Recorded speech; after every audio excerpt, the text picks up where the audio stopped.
TitleMatchNetwork.com. What about your memories on Rick Rude?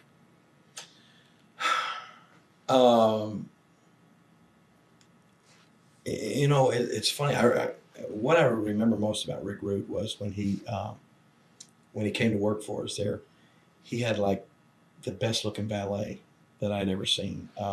This girl named Angel, and of course I really enjoyed working with Rick, and he was I guess pretty much basically just starting out there when he came through Memphis, and he had that really good look physically and everything, and Rick did good interviews, and so whenever we got somebody coming through like that that had that look, we would thrust them right into a main event program, usually with me, and so I think it really would help somebody you can't do anything but help somebody when you're as trying to learn as Rick was to be in that pressure situation. There's no substitute for that. To be have that responsibility of being part of the main match that's going to be responsible for drawing the people into the building, having to do the most important interview on television that week, and then having to have the most important match on the card that night.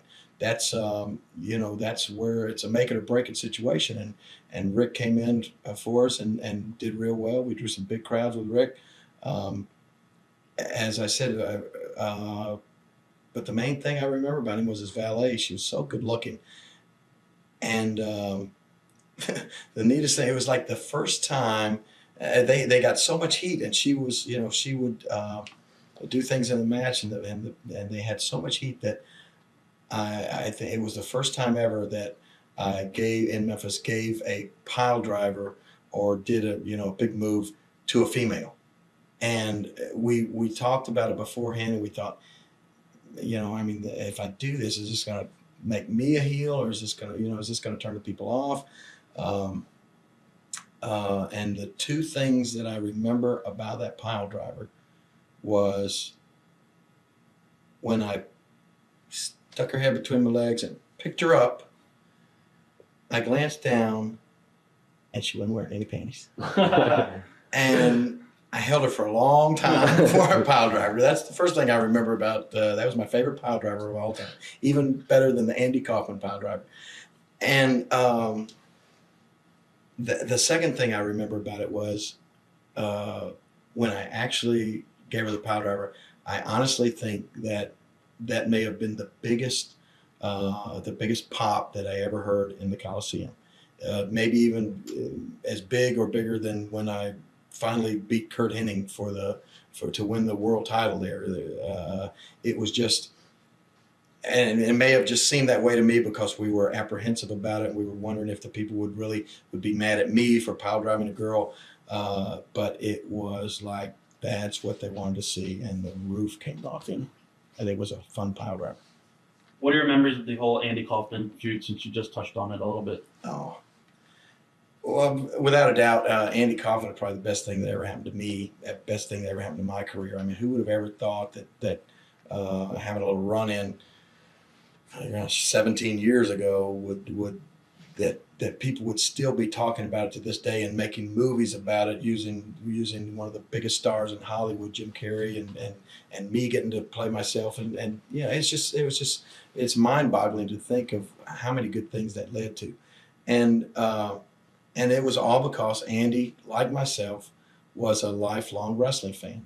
From the time he was a little boy growing up, he idolized the bad guy wrestlers, and what it made such an impact on Andy that he actually told me that he was just amazed by the fact that somebody could go on television and intentionally try to make people dislike him, and then that people would still want to come see him. And that made such an impression on Andy that later on, I mean, when he got into show business, that's all he was doing. And a lot of people didn't get it, but Andy was emulating wrestling and wrestlers before he even started doing the wrestling. in his nightclub, and he hated to be called a comedian. That was one of the parts of the movie that was accurate.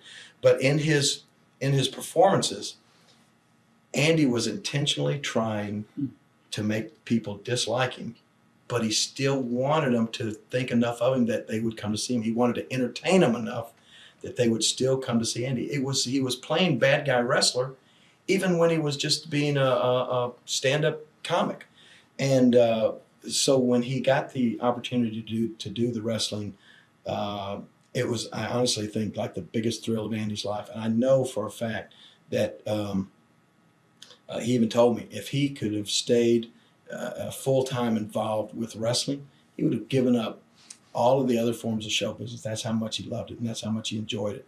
And the movie, one of the things I hated about the movie, to me, it seemed like it implied that the wrestling was bad for Andy's career, and that that once Andy got involved with the wrestling, that his career went downhill, and that they just had things backwards and moved around in the movie, and that's not the case at all. Andy loved the wrestling. His manager George Shapiro loved him wrestling. It was one of the most fun things he ever did, and he was still doing the wrestling in our Memphis area and coming back and on my television show there in Memphis right up until the time that he was diagnosed with cancer. And I was one of the first people that he told, simply because he was doing an interview on my show one Sunday morning and kept coughing during there. I'll never forget, it was right near Thanksgiving, and